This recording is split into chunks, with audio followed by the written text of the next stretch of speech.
Psalms, chapter 50. The Mighty One, God, the Lord, speaks. He summons the earth from the rising of the sun to its setting. From Zion, the perfection of beauty, God appears in radiance. Our God is coming. He will not be silent. Devouring fire precedes him, and a storm rages around him. On high he summons heaven and earth in order to judge his people. Gather my faithful ones to me, those who made a covenant with me by sacrifice. The heavens proclaim his righteousness, for God is the judge. Selah. Listen, my people, and I will speak. I will testify against you, Israel. I am God, your God. I do not rebuke you for your sacrifices or for your burnt offerings, which are continually before me. I will not take a bull from your household or male goats from your pens. For every wild animal of the forest is mine, the cattle on 1,000 hills. I know all the birds of the air, and all that moves in the field is mine. If I were hungry, I would not tell you, for the world and all that is in it is mine. Do I eat the flesh of bulls or drink the blood of goats? Offer to God a sacrifice of thanksgiving, and pay your vows to the Most High. Call on me in the day of trouble. I will deliver you, and you shall glorify me. But to the wicked, God says, what right have you to recite my statutes or take my covenant on your lips? For you hate discipline, and you cast my words behind you. You make friends with a thief when you see one, and you keep company with adulterers. You use your mouth for evil and harness your tongue to deceit. You sit and testify against your brother and slander your own mother's son. When you did these things and I kept silent, you thought I was exactly like you. But I now arraign you and set my accusations before you. Consider this, you who forget God, or I will tear you to pieces with no one to rescue you. Those who sacrifice thank offerings honor me, and to the blameless I will show my salvation. Psalms, chapter 51. Be gracious to me, God, according to your faithful love. According to your abundant compassion, blot out my rebellion. Completely wash away my guilt and cleanse me from my sin. For I am conscious of my rebellion, and my sin is always before me. Against you, you alone, I have sinned and done this evil in your sight.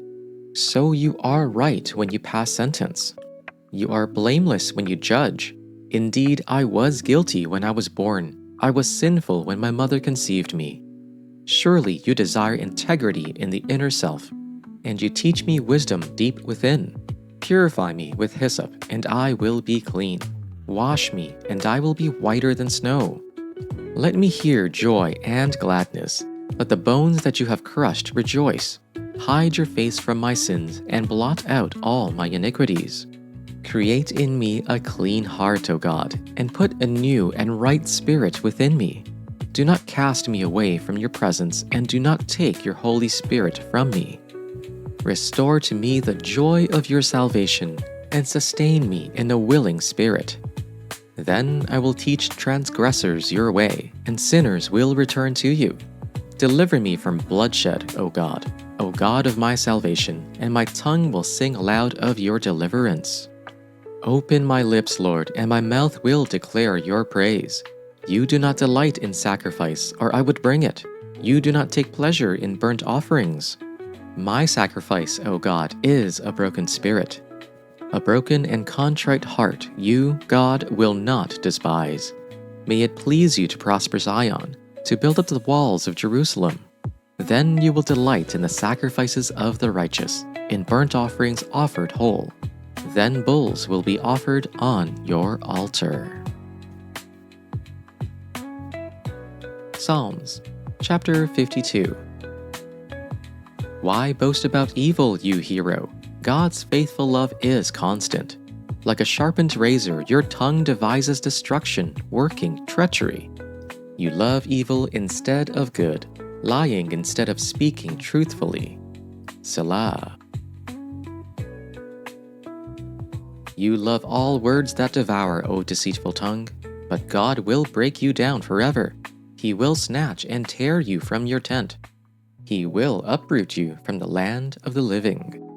Selah. The righteous will see and fear and will laugh at the evildoer, saying, Here now is the man who did not make God his stronghold, but trusted in his great wealth, and grew strong by destroying others. But I am like an olive tree flourishing in the house of God. I trust in God's unfailing love forever and ever. For what you have done, I will always praise you in the presence of your faithful people, and I will hope in your name, for your name is good. Acts chapter 27, verse 1 to 25. When it was decided that we were to sail to Italy, they handed over Paul and some other prisoners to a centurion named Julius of the imperial regiment. When we had boarded a ship of Adramyttium, we put to sea, intending to sail to ports along the coast of Asia.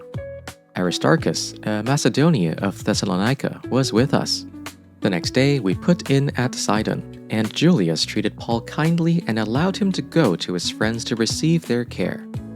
When we had put out to sea from there, we sailed along the northern coast of Cyprus, because the winds were against us. After sailing through the open seas off Sicilia and Pamphylia, we reached Myra at Lycia. There the centurion found an Alexandrian ship sailing for Italy and put us on board. Sailing slowly for many days, with difficulty we arrived off Cnidus.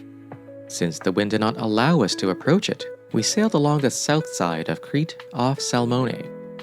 With still more difficulty, we sailed along the coast and came to a place called Fair Havens, near the city of Lasea.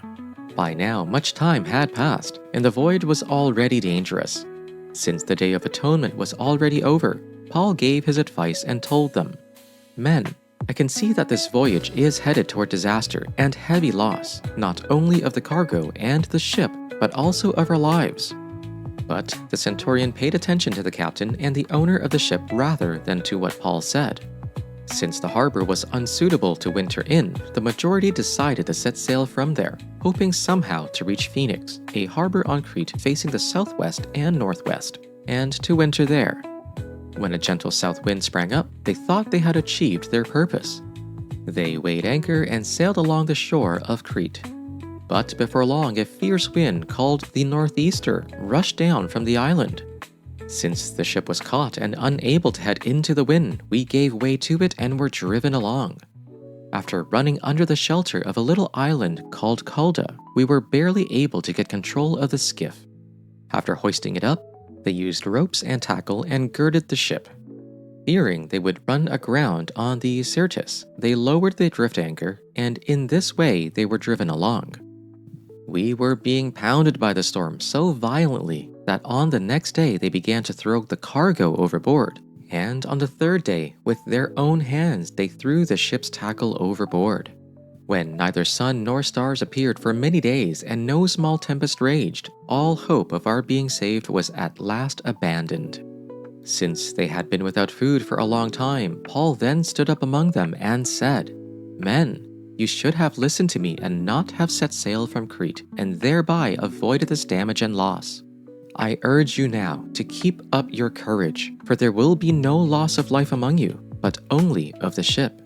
For last night there stood by me an angel of the God to whom I belong and whom I worship, and he said, Do not be afraid, Paul. You must stand before the emperor, and indeed God has granted safety to all those who are sailing with you. So keep up your courage, men, for I have faith in God that it will be exactly as I have been told.